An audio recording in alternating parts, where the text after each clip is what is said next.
On the 3rd of February, we mentioned how Cambridgeshire Police Detective Chang faced a misconduct hearing, which was ongoing, starting on the 30th of January, scheduled until the 3rd of February. Information has just come out as to the result of that misconduct hearing.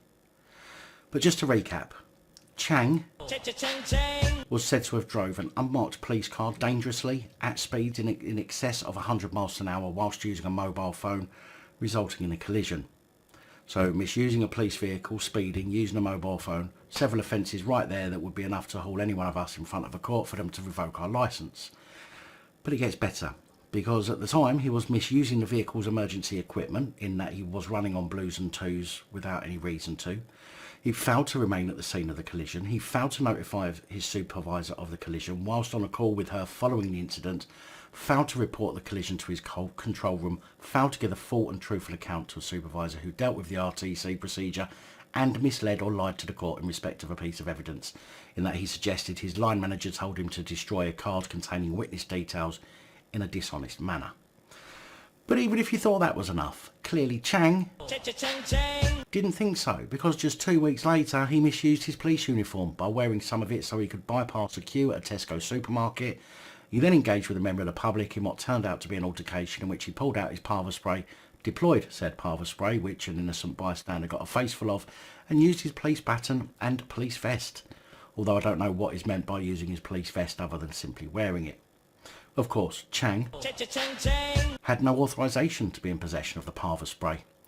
Chang informed the attending duty sergeant that he was authorised to carry his kit off duty. He also informed another attending officer that he had his kit with him because he was moving between stations. Now Chang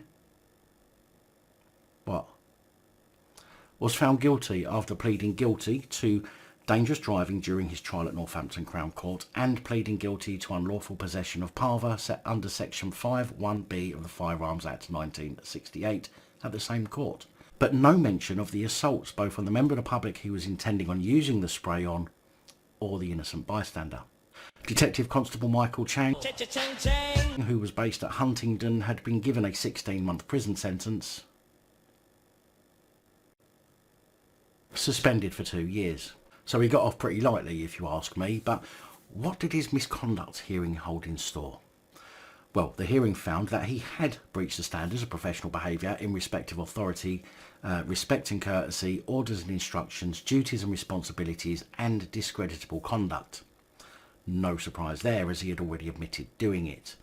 But the panel decided that Detective Constable Chang should be made an example of, and decided that the only available sanction open to them was to dismiss him without notice. Now, clearly this was a cop who could not be trusted to be honest with his own colleagues, so I wonder just how many people had to suffer at his dishonesty on the job.